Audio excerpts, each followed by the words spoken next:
आइए आज हम आपको एक माँ का संघर्ष और बेटे का आईएएस बनने का सफ़र नामक एक कहानी। एक छोटे से गांव में सरला नाम की एक विधवा माँ अपने 10 साल के बेटे अर्जुन के साथ रहती थी। पति के निधन के बाद घर की सारी जिम्मेदारी उसी के कंधों पर आ गई थी। घर कच्चा था, आमदनी का कोई स्थायी साधन नहीं रहा। सरला दूसरों के घरों में काम करती थी, खेतों में मजदूरी करती और किसी तरह अपने बेटे को पढ़ाती। गांव के लोग अक्सर कहते थे, इतनी गरीबी में पढ़ाई करके क्या होगा, लड़के को काम पर लगा दो। लेकिन सरला का जवाब हमेशा एक ही होता था, मेरा बेटा पढ़ेगा, बहुत आगे जाएगा। अर्जुन अपनी माँ की मेहनत रोज देखता था। सुबह 4 बजे उठकर माँ पानी भरने जाती, फिर मजदूरी पर निकल जाती। कई बार घर में खाने के लिए केवल सूखी रोटी होती, लेकिन सरला अपने हिस्से की रोटी भी बेटे को खिला देती। एक दिन अर्जुन ने देखा कि उसकी माँ के पैरों में चप्पल नहीं है। उसने पूछा, माँ आपकी चप्पल कहाँ है? सरला मुस्कुराकर बोली, पुरानी टूट गई, नई ले लूँगी। लेकिन अर्जुन जानता था कि माँ ने उसकी स्कूल फीस भरने के लिए नई चप्पल नहीं खरीदी। उस दिन अर्जुन ने मन ही मन एक संकल्प लिया, मैं ऐसा इंसान बनूंगा कि माँ को कभी किसी चीज़ की कमी नहीं होने दूंगा। फिर क्या होता है, समय बीतता गया। अर्जुन पढ़ाई में बहुत अच्छा था, लेकिन 12वीं के बाद आर्थिक स्थिति और खराब होती गई।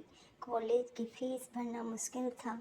कई बार उसे लगा कि पढ़ाई छोड़ दें, लेकिन हर बार माँ के संघर्ष की तस्वीर उसके सामने आ जाती और सरला ने अपने कुछ गहने बेच दिए। वे गहने उसकी शादी की आखिरी निशानी थे।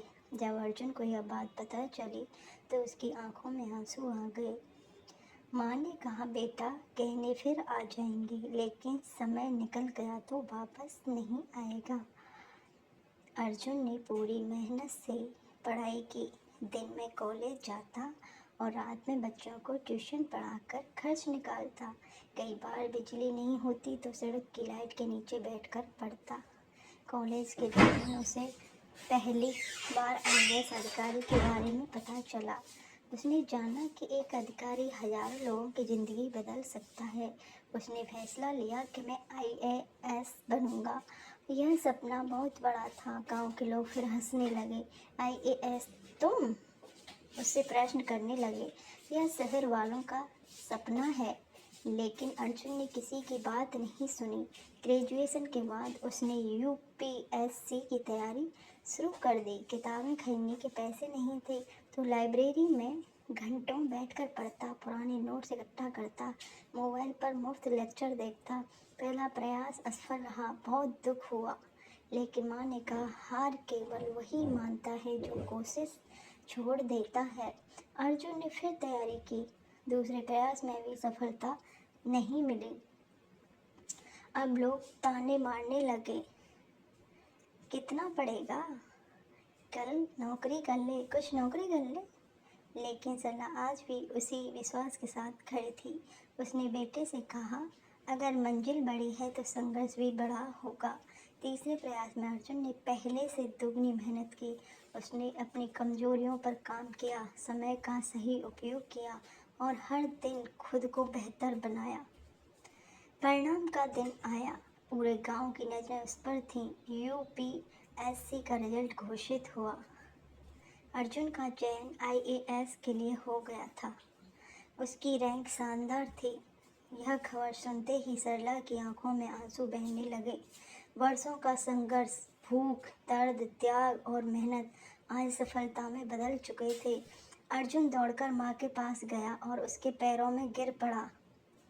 वह बोला, माँ यह मेरी नहीं, आपकी जीत है। सरला ने उसे उठाया और कहा, हे बेटा, मेहनत कभी व्यर्थ नहीं जाती। कुछ महीनों बाद जब अर्जुन आईएएस अधिकारी की वर्दी में गांव लौटा तो वही लोग जो कभी उसका मजाक उड़ाते थे आज सम्मान से खड़े थे। अर्जुन ने सबसे पहले अपनी माँ के लिए एक नया घर बनवाया और उसके लिए सुंदर चप्पलें खरीदी। चप्पलें देखकर सरला मुस्कुराई। अर्जुन बोला, माँ मुझे आईएएस बनाने की शुरुआत उसी दिन हुई थी जब मैंने आपको बिना चप्पलों के काम पर जाते देखा था। इससे कहानी से हमें यह सीख मिलती है कि गरीबी सपनों को नहीं रोकती, हार नहीं रोकती, लोगों की बातें नहीं रोकती। इंसान को केवल एक चीज़ रोकती है, उसका हार मान लेना।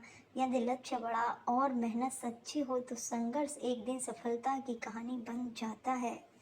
इसलिए हमें संघर्ष करते रहना चाहिए।